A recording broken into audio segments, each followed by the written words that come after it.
material you're about to hear on this mixtape is highly explicit and not meant for the weak of heart. Think your earnest deposit is safe when buying new construction? Think again.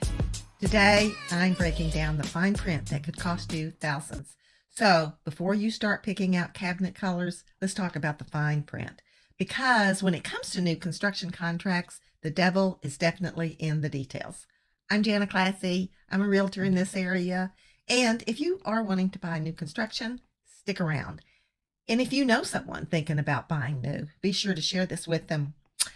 Here's 4 items to pay attention to if you are buying a new home. First thing, contracts. Most mid-size and larger builders use their own custom contracts written by their lawyers. And guess what? They're not written with your best interest in mind. For example, let's look at the appraisal language, and it's going to be different depending on the builder.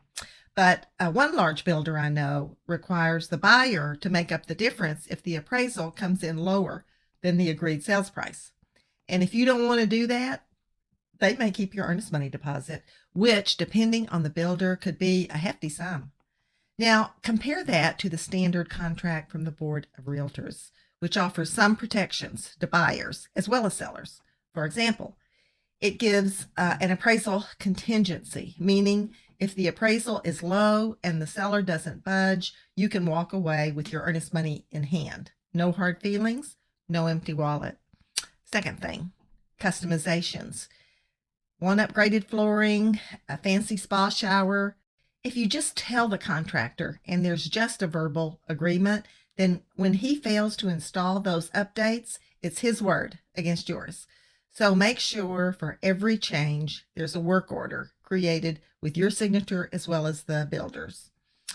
Builders are juggling multiple projects, and it's easy for verbal agreements to get lost in the shuffle. So when you make a request, follow it up in writing. That way, if your custom tiles magically turn into plain beige, you'll have the receipts to back you up, literally.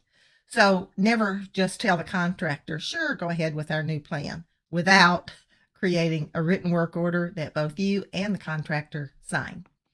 Third thing, switching lenders. Maybe after you've sent documents to the current lender, you find a better interest rate somewhere else and think, jackpot, but not so fast. Many builder contracts require you to get their approval before switching lenders. If they say no and you switch anyway, you could lose your earnest money deposit. In a standard realtor contract, you can change lenders as long as you let the seller know. If the new lender doesn't work out, you're still at risk of losing your deposit. But at least the process is a little more flexible. Bottom line, pick a lender you trust from the start. And number 4, settlement delays. If you miss the closing date, builder contracts can slap you with penalties. I'm talking up to $500 a day for one builder I know about. So when your lender asks for documents, get them to him as soon as possible so missing paperwork doesn't cause a delay. But get this, those penalties are not a two-way street.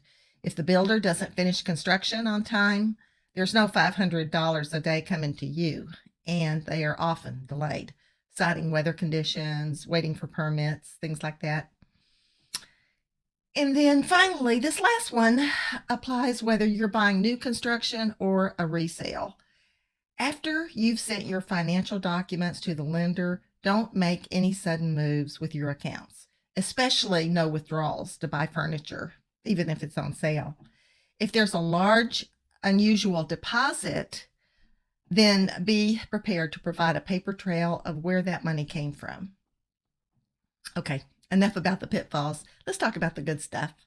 With new construction, you get exactly what you want. Everything is brand new and under warranty. Most builders offer a warranty period where if something breaks, they'll fix it. So it's like renting. Call the landlord and get it done.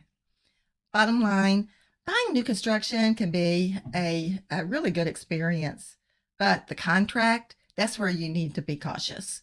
Builder contracts are designed to protect them, not you. They don't offer the contingencies that are in the standard contract. Contingencies are conditions in a real estate contract that must be met for the sale to move forward. They're essentially escape clauses that protect buyers, sometimes sellers, by allowing them to back out of the deal without penalty if specific requirements aren't met. Really, the only contingency that you see in a builder contract is the loan being approved by the lender. So be sure to read the fine print, get advice. Don't be afraid to ask questions. If you've got any questions or stories about buying new construction, drop them in the comments. I'd love to hear from you. And if you found this video helpful, don't forget to subscribe. We do a video every week, and I appreciate you watching. Thanks. Have a great day.